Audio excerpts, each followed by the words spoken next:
Esta es la segunda sesión del seminario del lenguaje de la música. En la primera sesión, el Dios de la música, hablamos del hecho de que a Dios le interesa nuestra música porque Dios mismo es musical.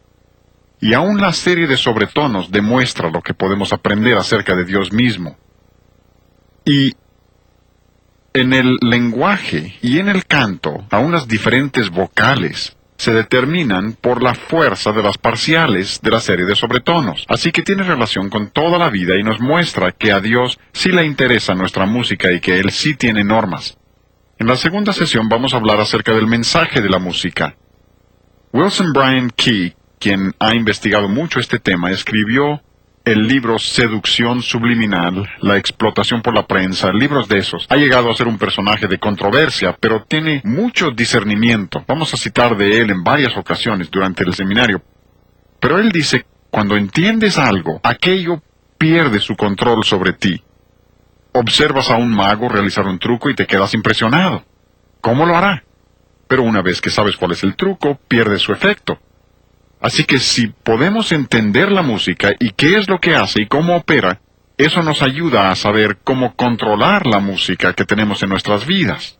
Así que hoy queremos hablar acerca del mensaje de la música. Y usaremos como lema de nuevo Efesios 5:10, porque este es el principio sobre el cual estamos operando. Espero que entiendan que no les estoy dando mis opiniones personales. No me interesa la opinión de nadie, menos la mía. Lo que quiero exponer son principios bíblicos. ¿Qué es lo que Dios quiere que tengamos? ¿Le interesa a Dios nuestra música? Y si es así, entonces, ¿qué clase de música quiere Dios que tengamos? ¿Y cuáles son los principios pertinentes? Así que estamos usando como lema Efesios 5:10. Repítalo conmigo, empezando por la cita. Efesios 5:10. Comprobando lo que es agradable al Señor. ¿Qué es lo que Dios quiere que tengamos? Ahora, para entender eso debemos entender que la música es comunicación. La música es comunicación. Si no entienden eso, no entenderán lo que está sucediendo en el campo de la música. Ahora, yo sé lo que la gente dice, la que afirma que la música es amoral. Yo conozco su razonamiento. He hablado con muchos de ellos, he sostenido debates con muchos de ellos y sé cómo piensan. Ellos dicen que la música es como un televisor. El televisor no tiene carácter moral por sí mismo, es únicamente lo que le metes al televisor lo que lo hace bueno o malo. Ustedes han oído ese argumento. Pero esa analogía tiene una falla seria. Y la falla es el hecho de que la música no es un objeto inanimado como el televisor. La música es parte de lo que viene a través del televisor. La música no es tu tocacassette o tocadiscos o lo que tengas. La música no es ese objeto inanimado, la música es lo que se transmite, es parte de la comunicación y como tal debe tener cualidad moral. Un hombre de New Jersey me llamó hace varios veranos a mi casa en Greenville, Carolina del Sur, y me dijo, tengo un programa radial las noches de sábado por unas 2 horas. Este programa alcanza todo el sur de Jersey y llega a la ciudad de Nueva York. Y dijo, lo que yo quisiera hacer es llamarle a su casa allá en Carolina del Sur y ponerlo al aire y permitir que la gente llame y haga preguntas. ¿Aceptaría? Y le dije, encantado, vamos a hacerlo. Pues me llamó el sábado por la noche y pasamos un rato fascinante, un tiempo muy emocionante. Las 2 horas pasaron como relámpago. Pero incluso llamó un productor de música rock de la ciudad de Nueva York. Dijo, usted habla de que dedicamos nuestros álbum de rock al diablo. Le dije, yo no dije eso. Dijo, pues algunas lo dicen. Le dije, pues yo no lo dije. Me dije, pues no lo hacemos. Le dije, pues yo lo creo. No digo lo contrario. Usted dice que no, está bien, yo lo creo. Luego dijo, pero ustedes hablan de enmascaramiento en reversa. Dije, yo no he hablado de enmascaramiento en reversa. Preguntó, ¿por qué no? Le dije, a mí me espanta lo que dicen al derecho. Dijo, sí, tiene razón. Y este era un productor. Dijo, está lleno de basura y suciedad. Un productor. Hubo otro hombre que llamó esa misma noche y dijo, usted dice que la música tiene cualidad moral, ¿no? Le dije, sí, señor. Dijo, dígame cuál nota del piano es mala y yo la quito. Le dije, mire, seamos razonables. Hay diferentes maneras de comunicar y la música es solo una de esas maneras. Si usted compara la música con las otras formas, le ayudará a entender lo que estamos diciendo acerca de la música. Por ejemplo, en el campo del lenguaje. El lenguaje se compone de palabras, comunicamos por medio de palabras. Esas palabras se forman con letras individuales. Le dije, permítame una pregunta. ¿Cuál letra del alfabeto es mala? ¿Qué te parece la letra A? Es mala, ¿no? Dijo, ¿no? ¿Y qué de la letra B? Esa es muy mala. Dijo, no, ninguna es mala. Le pregunté, ¿eso significa que no puedes tener palabras sucias y blasfemas? Claro que puedes, porque aun cuando las letras individuales son neutrales, una vez que las empiezas a combinar, tienes palabras y tienes cualidad moral. Puedes tener lenguaje bueno o lenguaje malo dependiendo de cómo las combinas y cómo las dices. Le dije, veamos en el campo del arte. Arte es otra forma de comunicación, les llamamos bellas artes. Es otra forma de comunicación. ¿Qué sucede en el arte? El arte consta básicamente de líneas y círculos. Confirmé esto con un dibujante.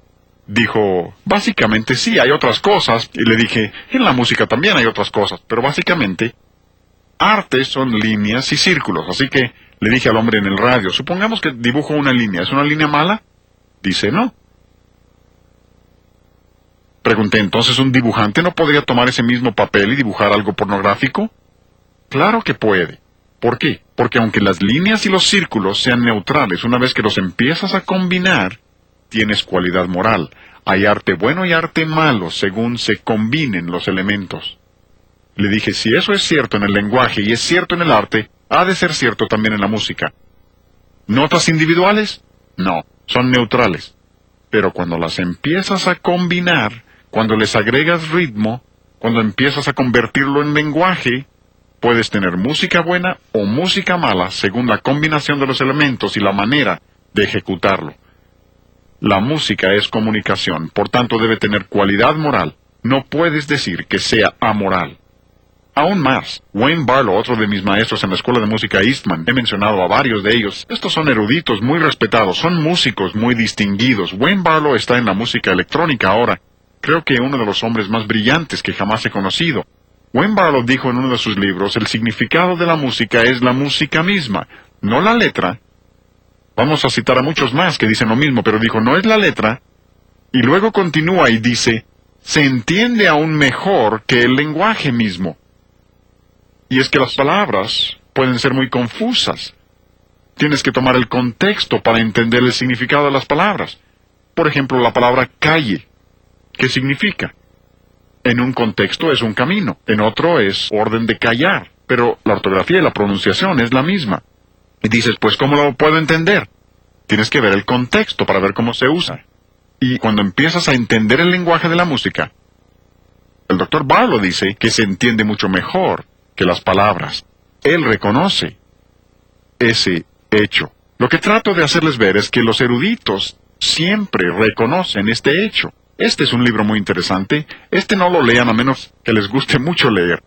Esta es lectura muy pesada. Y lo que hace este autor es que toma algunas de las doctrinas fundamentales de la Biblia y muestra cómo se relaciona la música con esas doctrinas y cómo la música que tenemos en nuestras iglesias debe corresponder a las doctrinas que profesamos creer.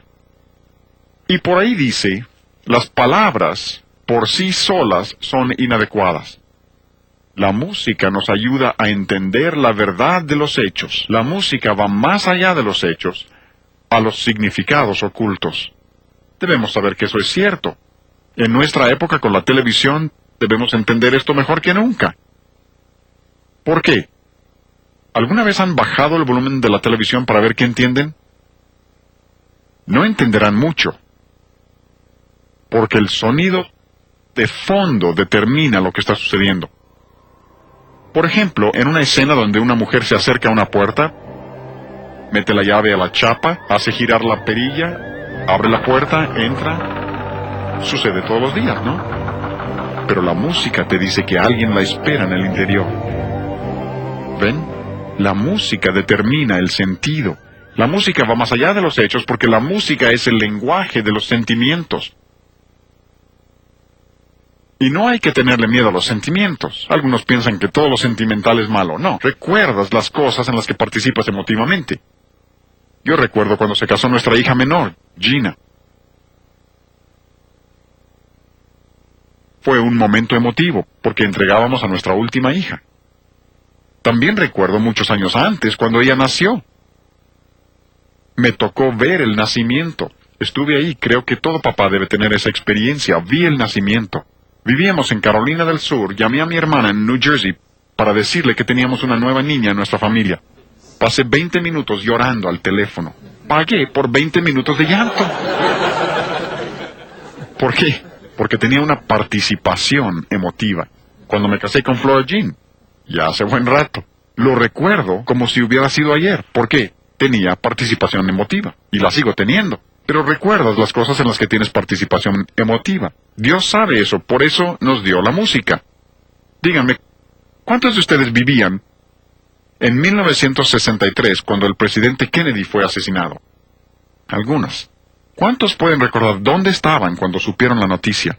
He preguntado eso en todas partes y la gente siempre recuerda. ¿Saben por qué? Ese fue un momento muy emotivo para los Estados Unidos y puedes recordar dónde estabas cuando lo supiste. ¿Cuántos recuerdan la explosión del Challenger? ¿Dónde estaban cuando lo supieron? Como es algo tan emotivo para el país, recuerdas el evento muy bien. Yo recuerdo comerciales que escuché hace años. La televisión está consciente de esto. ¿El radio entendió esto? No recuerdo dónde los escuché, pero por ejemplo, quisiera al mundo darle hogar y llenarlo de amor, sembrar 1000 flores de color en esta Navidad. ¿Cuántos recuerdan eso? Algunos arrugaditos recuerdan eso. Obvio que de eso hace mucho tiempo. Pero aún lo recuerdo porque le pusieron una tonadita. Si no le hubieran puesto música, no lo recordaría. Les podría cantar comerciales actuales. Y si es que ellos saben eso, saben que cuando se transmitió el juego del Supertazón el año pasado, un comercial en ese programa costaba $28,000 por segundo. No por minuto, $28,000 por segundo. ¿Por qué se imaginan que siempre ponen música en el fondo? Quieren despilfarrar dinero, ¿no? Ah, no, están conscientes de que eso te cautiva y te ayuda a recordarlo porque afecta tus sentimientos y lo recordarás mucho tiempo después de que hayas olvidado otras cosas. Por eso predicadores que piensan que pueden predicar el Evangelio y usar el tipo de música que queramos están equivocados porque la gente recordará esos cantos mucho tiempo después de que hayan olvidado el mensaje. Y no estoy menospreciando la predicación, pero es la música y Dios así lo diseñó. Esto es lo que dice este hombre. Música va más allá de los hechos, a los significados ocultos. Comunica en un nivel diferente. Y de nuevo, como ya he dicho, nada tiene de malo tus emociones. Pero también tenemos que entender que hay algunos sentimientos que no caben en el cristiano. ¿No es así? Así que si hay emociones que no van con el cristianismo, debe haber también cierta música. Si la música es un lenguaje de los sentimientos, hay cierta música que no queda con el cristiano tampoco. Eso tiene sentido, ¿no? Leonard Bernstein dice, la música no tiene que pasar por el sensor del cerebro antes de que pueda llegar al corazón. Dice, un fa sostenido no tiene que considerarse en la mente, pega directamente y por eso es tanto más poderoso. Lo que dice es que sin que lo analice tu mente, pega directamente en tus sentimientos y te alcanza en un nivel que no puede ser alcanzado de ninguna otra manera. La música tiene ese poder y debemos saberlo. Este es un libro muy interesante. Lápidas que hablan y otros cuentos de la era de la prensa. ¡Qué títulos tan interesantes! Obvio que están en el campo de la comunicación. Este hombre se llama Gary Gumpert. Es un libro secular, pero miren lo que dice. Alguna de esta gente de la televisión pregunta, ¿cómo es posible que la inmoralidad en la pantalla propicie inmoralidad en la vida real? Dicen que simplemente no puede ser. Los magnates de la televisión dicen, no, lo que proponemos en la televisión solo tratamos de mostrar la realidad. Y debo decir que están totalmente confundidos en cuanto a lo que es la realidad. Recuerden que realidad es lo que se acerca más a la verdad, y la verdad es lo que Dios afirma que es verdad. Así que ellos muestran la cara asquerosa de la vida y dicen que eso es realidad.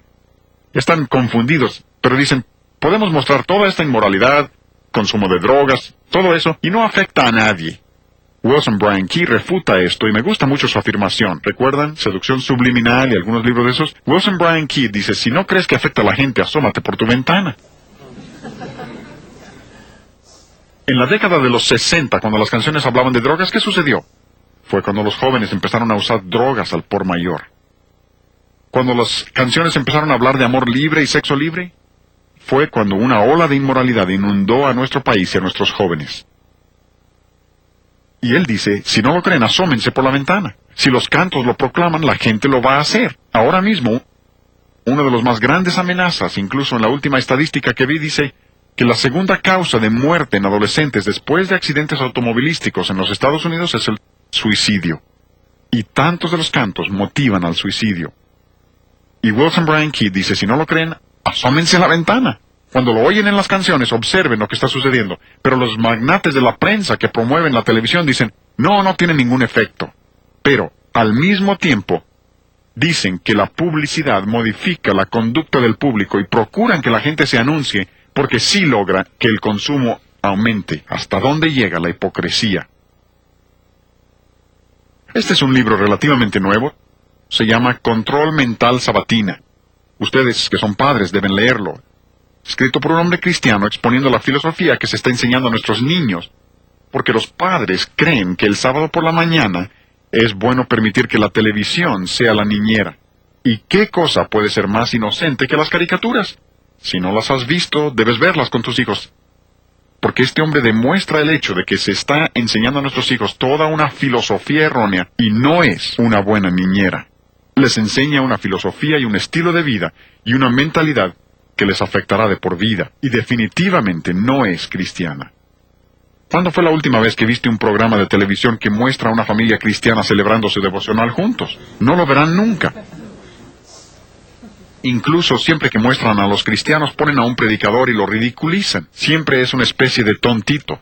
En las caricaturas observarán que el padre siempre es el tonto, el idiota. Es una filosofía equivocada y tenemos que entender que sí nos afecta, y parte de su efecto es a través de la música. Este es un libro muy iluminador, repito, este sí es lectura muy pesada, no lo lean a menos que les guste leer cosas muy pesadas. Se llama Una teoría generativa de la música tonal. Si no me interesara este tema, yo no lo hubiera leído. Escrito por dos hombres, Fred Lerdahl y Ray Jackendoff. Uno es catedrático en la Universidad de Columbia y otro es Universidad de Brandeis, para que conozcan su trasfondo. Uno es musicólogo, el otro es lingüista. Escribieron su libro porque querían hacer un estudio para exponer las reglas de la música que se comparten por todas las culturas. Tomaron lo mismo que hemos mencionado, la monogénesis de la música, y dijeron, debe haber reglas que rebasan los límites de las culturas, que rompen barreras etnológicas, y debe haber reglas que se aplican a toda la música. Cuando lo estudiaron en el campo del idioma, ¿saben lo que descubrieron? Encontraron que el 85% de los principios del lenguaje son innatos, y solo el 15% tiene que ser aprendido. ¡Qué maravilla! ¿Y por qué? Si vamos al libro de Génesis, el primer capítulo, y vemos que Dios es un comunicador. Es inevitable esa conclusión. Dice el versículo 3. Y dijo Dios, versículo 5, y llamó Dios, versículo 6, y luego dijo Dios, 8, y llamó Dios, vez tras vez. Dios habló y el mundo fue, y un día, como veremos en la sesión 6, nuestra última, como dice en Hebreos 12, un día hablará y el mundo dejará de existir por la palabra de su poder. Y aquí vemos que Dios es un comunicador. Así que cuando Dios nos hizo a nosotros, nos hizo capaces de comunicar. Los animales no comunican como nosotros. Tendrán su manera, pero no se comunican igual que nosotros. Solo el hombre puede hacer eso, porque el hombre está hecho a la imagen de Dios. Pero cuando tomaron esos mismos principios y los aplicaron a la música, ¿saben lo que descubrieron? El 95% de los principios de la música son innatos. Y solo el 5% tiene que ser aprendido. En el campo del lenguaje dijeron, si dejáramos a los niños solos, arreglarían el idioma. Por ejemplo, le dices a un pequeño que traiga algo y dice, lo traigo. Y le dices que lo ponga en el pasado y dice, lo trají. ¿Por qué? Ese es el 15% que tiene que aprender. Es lo diferente, lo irregular. Pero dicen que en el campo de la música, el 95% de esos principios en la música son innatos y solo el 5% tiene que ser aprendido. Tienes que violar todos los principios de la buena música para poder disfrutar el rock. Toma simplemente lo que toca al volumen. Olvida todo lo demás, solo el volumen. Casi tienes que ser un sadomasoquista para oír eso, porque Dios ha hecho tus oídos para resistir cierto volumen. Y como veremos en la sesión 5, Dios ha hecho tus oídos para resistir cierto volumen. Incluso si empiezas en 115 decibeles, no debes oírlo más de 15 minutos. Y por cada 5 decibeles que aumentes el volumen, el tiempo debe ser la mitad. A 120 decibeles, limítalo a 7 minutos y medio. A 125 decibeles, limítalo a 3 minutos y cuarto. Díganme, ¿quién determinó eso? A ver, Dios determinó eso. Algunos dicen, la belleza está en el ojo del que mira. No lo crean. La belleza está en el ojo de Dios. Dios es el que determina lo que es bello, y resulta que estos hombres que no pretenden enseñar principios cristianos se dan cuenta de que el 95% de los principios Dios los ha puesto en nosotros en forma innata y solo el 5% tiene que ser aprendido. Volviendo al libro de Neil Postman, Matándonos de diversión, dice en ese libro, la forma en que se expresan las ideas afecta lo que serán esas ideas. Eso debe ser obvio. Supongamos que me hacen un regalo, y sería buena idea. Imaginen que al darme ese regalo yo les digo, gracias. Dirán, lo aprecia, le voy a regalar algo más. Pero supongan que al recibir ese regalo les miro y les digo, gracias. Preguntarán, ¿qué le pasa? La manera de decirlo determina la intención. ¿No es extraño que la gente piense que pueden tomar música rock y ponerle letra bíblica y no cambiar el significado de las palabras? Es imposible. Díganme, cuando la gente quiere maldecir, ¿qué nombre usan? El nombre de Dios, el de Jesucristo. Ustedes dirán, ¡qué maravilla! Lo están diciendo tan fuerte que se oye hasta la otra cuadra. No, decimos, eso es blasfemia, no hagas eso. ¿Por qué? La manera de decirlo determina si las palabras son bendición o maldición. Oigan este ejemplo.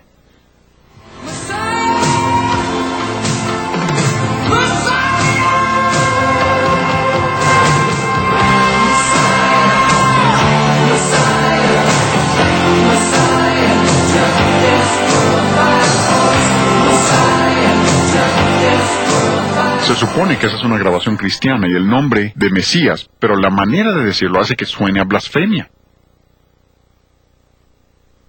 Hablaremos de eso en la sesión 4 cuando hablemos del Evangelio y cómo en realidad lo que están haciendo es presentar otro Evangelio y otro Cristo, y lo hacen con música rock. Este es un libro interesante, y ¿qué títulos? Todos los hijos de Dios y zapatos de gamuza azul. Por un hombre cristiano, Kenneth Myers, habla de la cultura popular y cómo esa cultura se relaciona con el cristianismo, y en este libro dice las formas culturales pueden cancelar la comunicación. La manera de decirlo. Todos los hombres en este campo reconocen lo que les estoy enseñando. Y uso estas citas para mostrarles que estas no son ideas originales mías, algo que yo he inventado de alguna manera. Esto lo enseñan eruditos en este campo del entendimiento de los efectos de la música y la sociología de la música y todas las disciplinas que lo acompañan.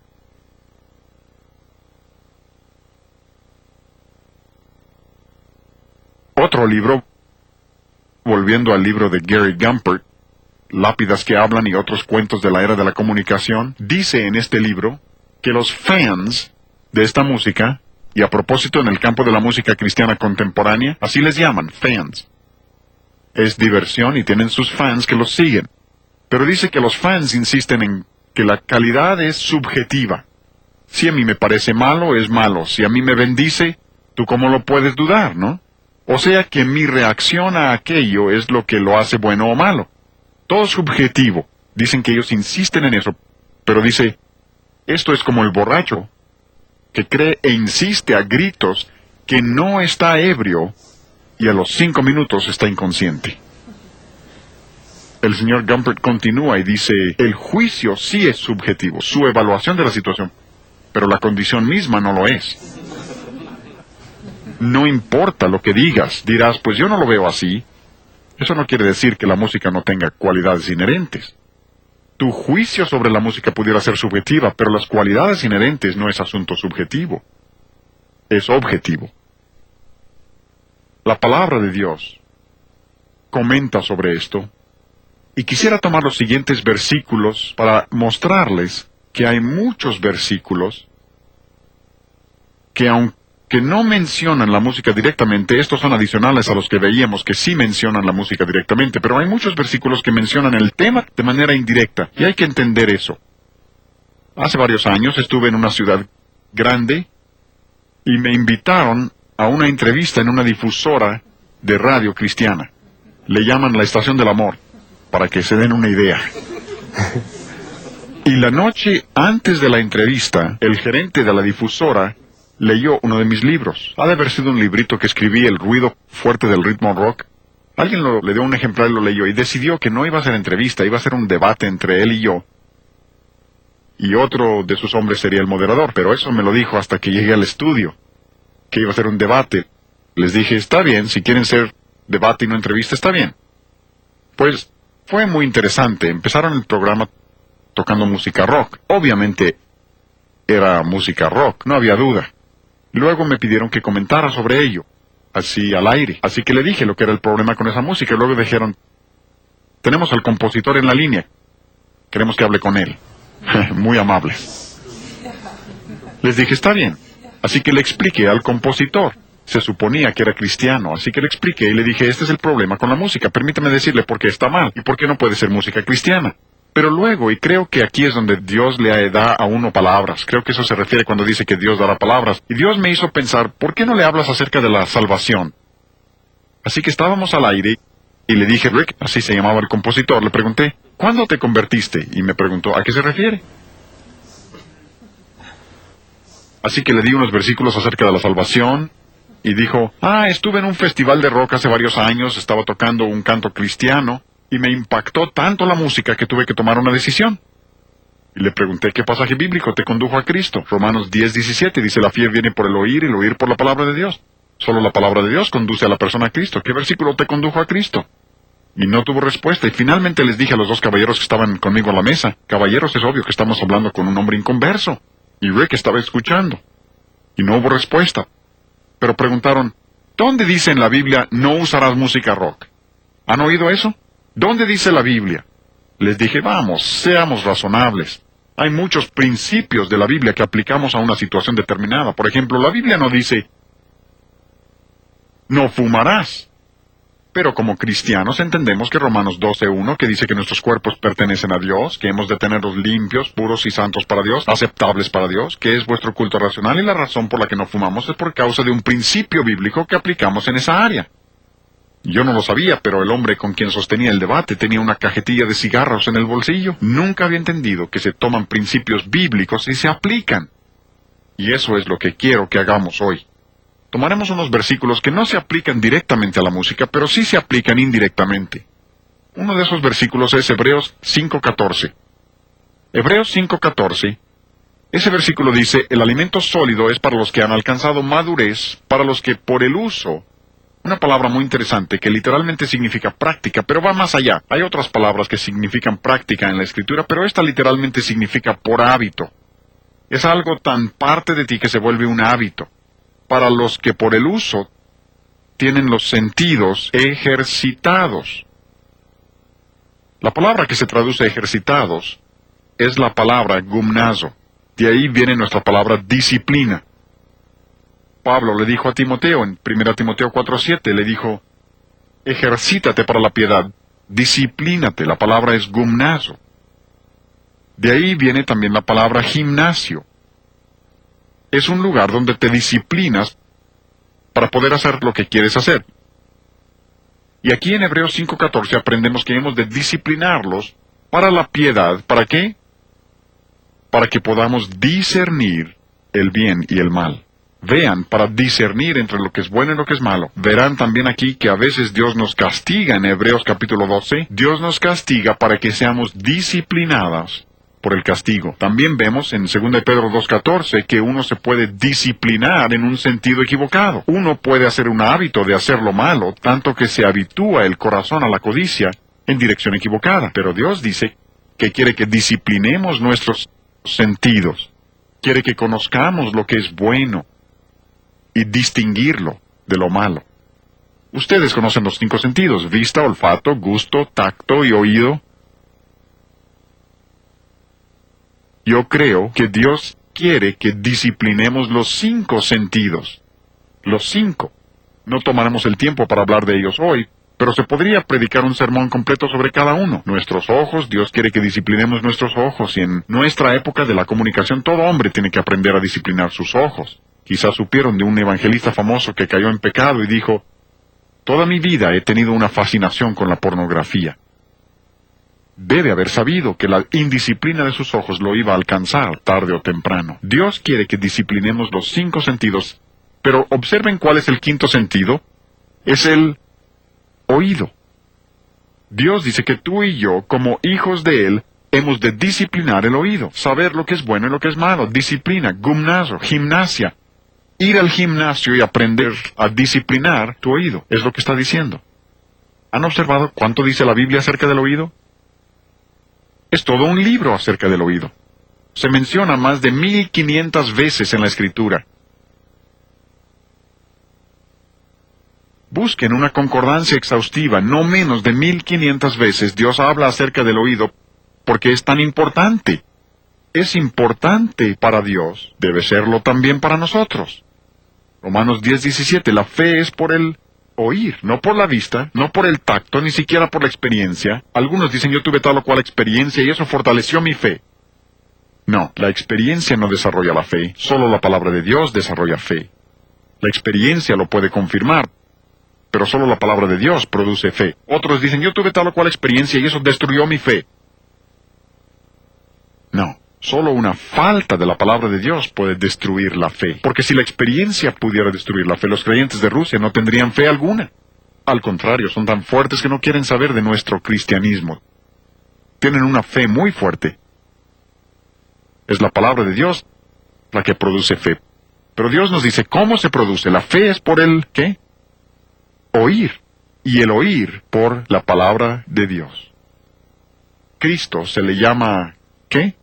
El verbo, lo que oyes, en Juan 1:1. A Juan Bautista se le llamó la voz del que clama en el desierto, lo que oyes. La palabra de Dios está llena de esto. Incluso en 1 de Juan 1:1, Juan dice: lo que era desde el principio, lo que hemos visto y oído, eso os anunciamos. Visto y oído. Los educadores modernos le llaman a eso audiovisuales y creen que tienen algo nuevo. Dios ha hablado desde siempre. Y si toman ese solo versículo y comprenden su trascendencia, se apartarían de la televisión totalmente. Porque tomen el impacto tremendo de la vista junto con el oído y tienen un medio que destruirá moralmente a una sociedad. Y lo está destruyendo. Y es que el sonido influencia al ser humano completo. El sonido es transmitido a casi todos los centros nerviosos y órganos del cuerpo.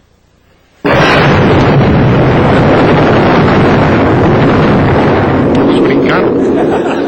Y esa no fue una expresión muy fuerte. ¿Por qué? Tienes más terminaciones nerviosas en el oído que en ningún otro de los sentidos. Dios así te hizo, e hizo que el sonido fuera importante para nosotros. Hay que entender esto. Éxodo 32. Han de recordar este relato. Moisés y Josué, Moisés es el anciano, Josué es joven, y han subido al monte para recibir de Dios los 10 mandamientos. Josué sube un poco y Moisés hasta la cima. Estando él allí, Dios avisa a Moisés que hay problemas en el campamento. Moisés sí tenía aviso previo, pero más adelante los dos vienen descendiendo de la montaña juntos y oyen el clamor que procede del campamento. Y en el versículo 17, Josué habla y dice: Moisés, oigo estruendo de batalla. ¿Tenía razón?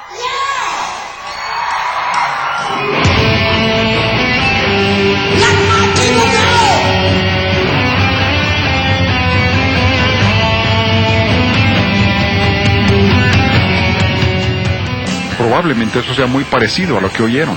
Se supone que ese es un concierto cristiano. Música cristiana.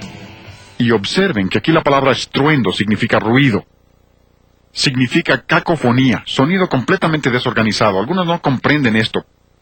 Por ejemplo, cuando vuelve a hablar Moisés, dice: yo escucho estruendo de cantares. Y usa la misma palabra que significa ruido. Y algo tenía el canto del pueblo que le decía a Moisés que había pecado en el campamento. Si recuerdan la historia, él tomó las tablas de piedra y las destruyó. Algunos dirán, pero el Salmo 66 dice, aclamad a Dios con alegría. ¿No es eso lo que debemos hacer? Están totalmente confundidos. Ahí la palabra que se usa es otra muy diferente. La palabra aclamad ahí significa un sonido organizado, hermoso. Dice, en efecto, hagan un sonido fuerte para el Señor. Y la gente malinterpreta eso y dicen, pues la Biblia dice, alabad al Señor con címbalos resonantes. ¿Por qué no podemos usar amplificadores? Dios se refiere al sonido natural. Si cantáramos juntos, todos los presentes, no podríamos producir un sonido que dañara el oído. Si cantaras a todo volumen, no podrías dañar nuestro oído. Incluso si cada uno tuviera un instrumento y fuéramos una orquesta o una banda, no podríamos tocar con volumen suficiente para dañar nuestros oídos. No se puede. La única manera de hacerlo es con un sonido electrónico, artificial o mecánico. Pero puedo meter un amplificador con grandes bocinas y puedo dañar sus oídos en cuestión de minutos. Dios no se refiere a eso. Ese es un abuso del concepto. Y cuando dice aclamad, es un concepto totalmente diferente a lo del clamor que oyeron Josué y Moisés. Uno de mis personajes favoritos en la Biblia es Samuel. Lo veo y pienso, ¿cómo quisiera ser como él? Pero veo a Jacob y digo, ese soy yo. Veo a José o a Samuel y pienso, qué grandes hombres.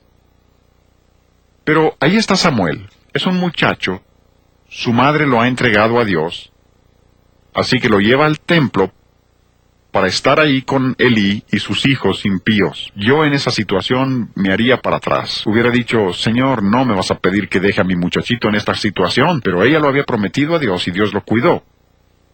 Pero seguramente parte del trabajo de Samuel era cuidar al viejito. Mis padres ancianos vivieron con nosotros durante 5 años. Yo sé lo que es cuidar ancianos. Mi papá llegó hasta los 89 años y tuvo su primera embolia 26 años antes. Sé lo que es cuidar ancianos. Y supongo que parte del trabajo de Samuel era estar posiblemente en el mismo cuarto con Elí por si necesitara algo a medianoche. Por lo menos estaba cerca. Si Elí lo necesitara, estaba ahí. Y cierta noche, ustedes recordarán, el Señor llamó a Samuel. ¿Recuerdan? ¿Qué hizo Samuel? Saltó de su cama y corrió a donde estaba el anciano cerca y dijo, ¿me llamaste? Elí dijo, no, yo no te llamé. ¿Saben lo que eso me dice? Eso me dice que Samuel estaba tan atento a la voz de Dios que bastaba que Dios hablara en voz bajita, y Samuel lo oía tan fuerte que pensaba que era el anciano que tenía cerca. Conozco gente, adultos, jóvenes, que si Dios les hablara con un trueno, no lo escucharían. Han permitido que el mundo, la carne, el diablo y la música del mundo ahoguen la voz de Dios, y sus oídos han sido cauterizados de modo que si Dios les hablara no lo escucharían. Por eso están escuchando toda clase de voces que no debían y haciendo cosas indebidas. Y Jesús, en Marcos 4:24, Jesús dijo, mirad lo que oís. Cuiden lo que oyen, no sean indiscriminados. Mirad lo que oís, pero va un paso más allá. En Lucas 8:18 dijo, mirad pues cómo oís. O sea, usen de discernimiento. Cuando oigan el sonido, tengan discernimiento para saber de qué se trata. No escuchen indiscriminadamente, pensando, bueno, supongo que no lo puedo controlar. No solo lo que oyen, sino cómo lo oyen. Para separar lo bueno de lo malo. Porque muchas voces están enseñando el error. Y Dios quiere que desarrollemos discernimiento en el asunto de oír, para que podamos de nuevo juntos, Efesios 5:10, comprobando lo que es agradable al Señor. ¿Hablamos de Dios como el Dios de la música? ¿Sí le interesa? Pero ahora hemos hablado del mensaje de la música, no la letra. Creían que íbamos a hablar de la letra, ¿no? El mensaje de la música y la necesidad de discernir lo bueno de lo malo y tener en nuestra vida la música